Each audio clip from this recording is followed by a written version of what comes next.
I greet everyone that is listening, that is watching. One thing I want to talk about this evening is the idea to which some people will think or may think that people who find themselves doing the wrong thing in the society, in the community, didn't get good parental guide. No, it's just an illusion or a mindset that people have thinking that way. Because you see, there are some of us who had the opportunity, who had the good environment, who had the right parental guide, the right parental teaching that were supposed to shape us and make us to become better and most amazing people in the society.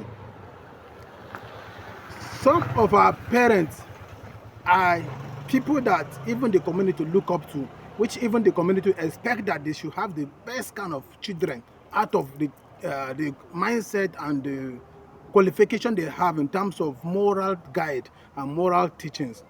But sometimes it is one thing for a parent to teach his child, to train his child the way he wants his child to grow.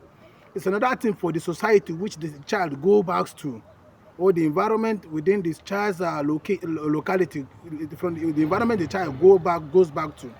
Either his peer groups, the kind of friends he moves with, and the kind of information in circulation within the environment he finds himself determine the kind of person he becomes. Because a parent can feed a child with the best form of information. That one is nothing to argue about. It happens everywhere. But it's another thing for the child to always think and reflect back to what his parents are teaching him or what his parents are telling him.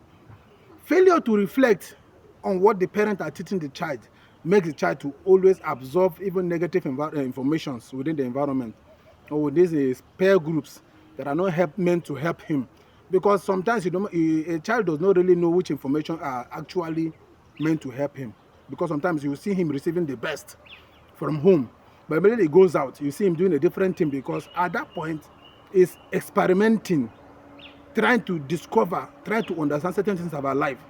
And because of that experimental stage of his life, he's not always careful enough to work just with what the parents teach him or taught him at home. Just like a teacher once told me, or I learned from a teacher who said, for you to be a good parent or to be a good guardian, you have to always reflect on the time you were also growing up as a child. And when you reflect on the time you were growing up as a child, you always want to examine, reassess, and then check your child at every given time to know if it's actually working with what you have been teaching him. Failure to do that, or failure to re-examine or check your child's growing, you will see yourself not even knowing what is happening in the life of your child until people begin to tell you from outside or people begin to complain. That is where you begin to imagine and begin to think, with all of the teachings I've been giving this child, why am I getting this kind of reports? Why am I getting this kind of wrong or bad information about this child? So as parents, we ought to always examine and observe our children so that it will work better for us. Stay tuned.